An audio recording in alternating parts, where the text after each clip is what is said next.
Hello students, welcome to Shiny Max. 8ஆம் வகுப்பு எடுத்துக்காட்டு 1.38 பார்க்கலாம். மைனஸ் 7 அடுக்கு x கூட்டல் 2 பெருக்கல் மைனஸ் 7 அடுக்கு 5 is equal to மைனஸ் 7 அடுக்கு 10 எனில் x ஐ காண்க. இங்க x இருக்கு பாத்தீங்களா, இந்த x ஓட மதிப்பை தான் கண்டுபிடிக்கணும். இதை எடுத்து எழுதிக்கலாம். மைனஸ் 7 இதோட அடுக்குல x கூட்டல் 2 சென்டர்ல பெருக்கல் மறுபடியும் மைனஸ் 7 இப்போ இதோட அடுக்குல 5 is equal to மைனஸ் 7 இதோட அடுக்குல 10. இப்போ பாருங்க அடிமானம் சேமா இருக்கு. இங்கே மைனஸ் 7 இங்கே மைனஸ் 7. அப்போ அந்த மைனஸ் 7 ஒரு வாட்டி எழுதிக்கணும். எழுதிக்கிட்டு சென்டர்ல பெருக்கல், அப்போ அடுக்க என்ன பண்ணணும், கூட்டணும்.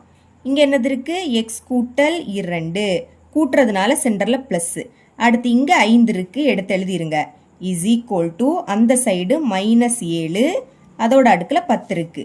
இப்போ மைனஸ் 7 எக்ஸ் அப்படியே எடுத்து எழுதிக்கலாம். இதை ரெண்டையும் கூட்டலாம், ரெண்டுமே பிளஸ். அப்போ கூட்டுங்க, 2ஐயும் 5ஐயும் கூட்டுனா 7 பிளஸ் 7, அப்போ பிளஸ் 7ன்னு எழுதிக்கணும். அந்த சைடு மைனஸ் 7 அடுக்குல 10. இப்போ இங்க மைனஸ் 7 சமத்துக்கு அந்த பக்கமும் அடிமானம் மைனஸ் 7. இப்படி அடிமானம் சமமா இருக்கும்போது இதோட அடுக்கும் என்னது, சமமா இருக்கும்.